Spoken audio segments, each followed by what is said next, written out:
walls could talk. That's the kind of place Bender's is. And I got to tell you, everyone said I'd be excited to come here to visit, John, and it is even more than I expected and suspected. Man, like reading the old stories on the wall and all that kind of stuff.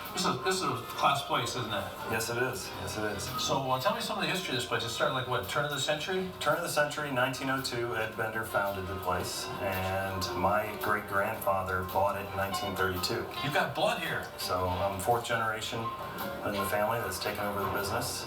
My father's, currently still here and very active, but pretty much I'm on the day-to-day operations and everything. When I was over at the Hall of Fame, they said when you walk in the front door of Bender's, you got to check out the door sill. It's made out of stone. He says, guys used to come here and they used to be dreaming about putting together this Pro Football Hall of Fame. He says, you can see part of that step is dented in from all the traffic. Yep, that's years and years of customers. Yeah, so years and years of customers. I tell you, when you walk down the street and you see the sign, sign to the ladies' dining room, you're talking about times past. Like right down this hallway here, there was a dining room for the ladies. Why was it separate? So down the hallway here we have what's called the ladies' dining room. So it wasn't proper in the 20s for a lady to be in a liquor establishment. Unless she was a flapper. So I guess so. All the families used to dine in there, and then the men would retire to the bar area, do their business out here.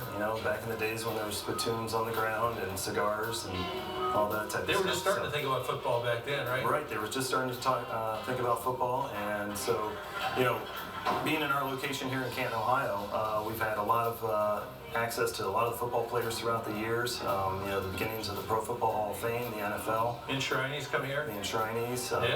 A lot of the earlier meetings happened down the street from here, and they would retire here about 1 o'clock in the afternoon for cocktails. It's a great spot. I love the ceilings, and what is it, like granite or marble walls? This is marble walls. Marble walls. This is great. Now, this is a place, folks, that has 3 or 4 kinds of steak. Carl's in the kitchen, and this guy will not let you down, man, because everybody's got rib steaks, strip steaks, fillets, everything. Yep. Football here. Let me close this door on you, Herb. I want to see this. I want to see this door. Check it out. The big B for Bender's. That's pretty good, huh? But this is the coup de grace for me, because when I came here, it almost took my breath away. I mean, this is old school here, isn't it? Yep. This is fantastic. So this is probably our pride and joy right here. This bar is the original tile floors, original 1902, tinted ceilings. The murals on the wall were painted for room and board. You have a couple drinks and stare at the floor, you might fall down. That's right, you might fall down, but make you a little dizzy.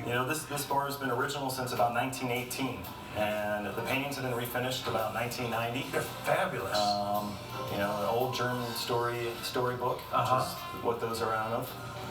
But nothing like getting a painting like that done for room and board, because this was a tavern back in the days, and so a lot of people coming into town would find a room to stay, be able to get their drinks, food, and everything. You're not that old a guy, but I gotta tell you, this has even disappeared in our lifetime. The telephone booth. What's a telephone booth? You go in there and make a phone call. Right. That is amazing. Lovely lady. She wasn't here at the turn of the century, right? No. This is Angie, our bartender. I didn't think so. Hey, we're talking about Carl's food. They got the burgers, they got the steaks, all the good things. But you know what? It's really cool the way the menu has evolved over the years, too. Yes. The beet salad. They probably weren't serving a beet salad back in 1902. No, Carl really has put a nice touch onto Bender's traditional items. This is one of his beautiful favorite salads to make. I love the salad. This is great. Roasted beets. And we were talking about fresh fish, too. This is walleye, folks.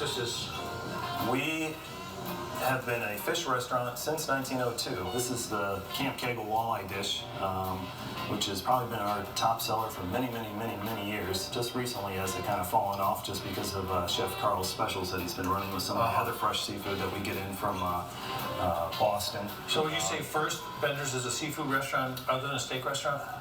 I would say, yes. Yeah. Just because of the amount of variety and the fresh fish that we get in. We buy direct out of Boston, and so we're getting fish shipments in 3 times a week direct out of Boston from Foley Fish Company, which we've had a relationship for 45 years with. Yeah. And so, it's kind of, that's where our regular customers that come back every night, that is the one thing that they really look forward to. See, I live in Cleveland, so for me to get here, it's about 50 minutes to get here. Yep, easy ride. It sounds like it's a pretty good idea. Pretty good idea. Right. And you can't help but stare at that window. Like the whole place, all this leaded glass is original too, huh? Yes, all the stained glass is original. Throughout the building here, all the way through. I gotta tell you folks, there's like 3 or 4 rooms here. The ladies' dining room, it's way on the other side. It's almost like it's a long walk. Right. So you got a lot of room for a lot of people. So if you get a chance to come on here and check it out, I really had a good time, John. Okay, Thank you. thanks. And thank Chef Carl for helping us out too. All right. Great Thank you. seafood. Okay, now I think we're gonna go back to the